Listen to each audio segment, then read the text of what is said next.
So tonight is the vigil of Pentecost, which is the 50th day since we began this Easter season. And it's a Jewish feast, which is the 50th day after the Passover. And there's an option to read a total of 6 readings tonight, but we just did 3 because, well, we'd be here for a while. But anyway, but all of these readings are beautiful because they speak about the Holy Spirit and the power of that Spirit in the life of the church, except for that first reading that we had, where it's the whole opposite of everything that's going on.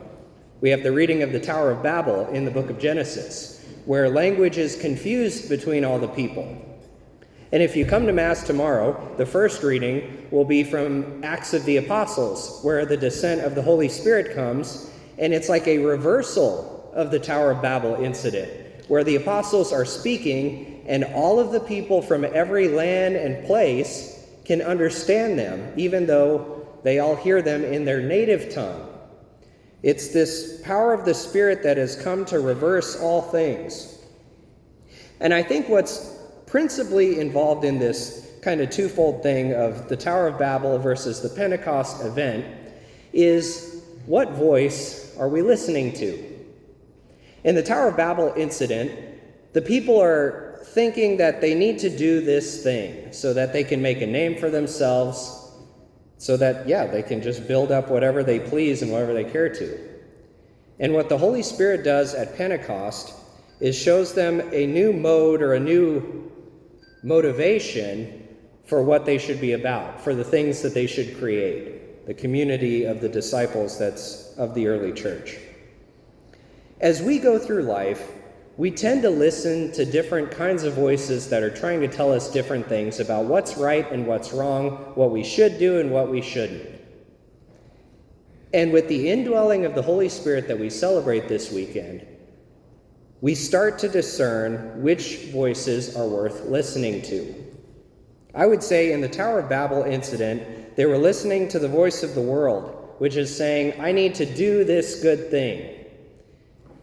But the problem is, what's the arbiter of what is good or not?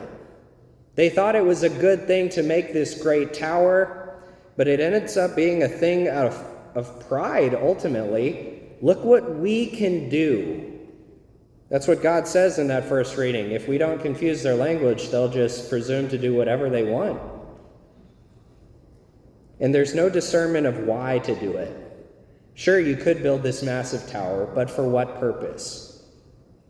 Far too often in life, we do things because we just feel like we have to, or that we need to, or that they're important. But we don't stop to ask the question, is this really important?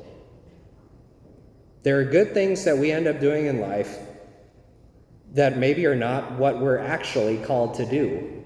The Spirit might be calling us to do something different. That's why I've had friends in my life, for instance, who have been in one career or another, and they felt the tuggings and the call to priesthood.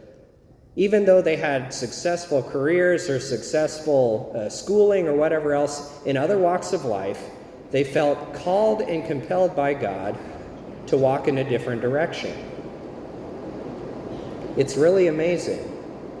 And it's not like the things that they were doing were bad, but it's just that God called them to use their gifts in a different place. Ideally, we as Christians follow the voice of conscience. And I would say that that's the indwelling of the Holy Spirit within us. We've received the Spirit at confirmation and at baptism in a very real and powerful way, but sometimes the voice of the Spirit that speaks subtle words to our hearts gets choked up by all the different voices that are trying to tell us what they think we should spend our time and energy on. So I invite you, as we celebrate this Pentecost weekend, to reinvigorate yourself in the Spirit, to ask the hard questions of not what do I want to do, what are other people telling me to do, but what is the Holy Spirit dwelling within me, inviting me to, so that I can truly find what the will of God is for my life.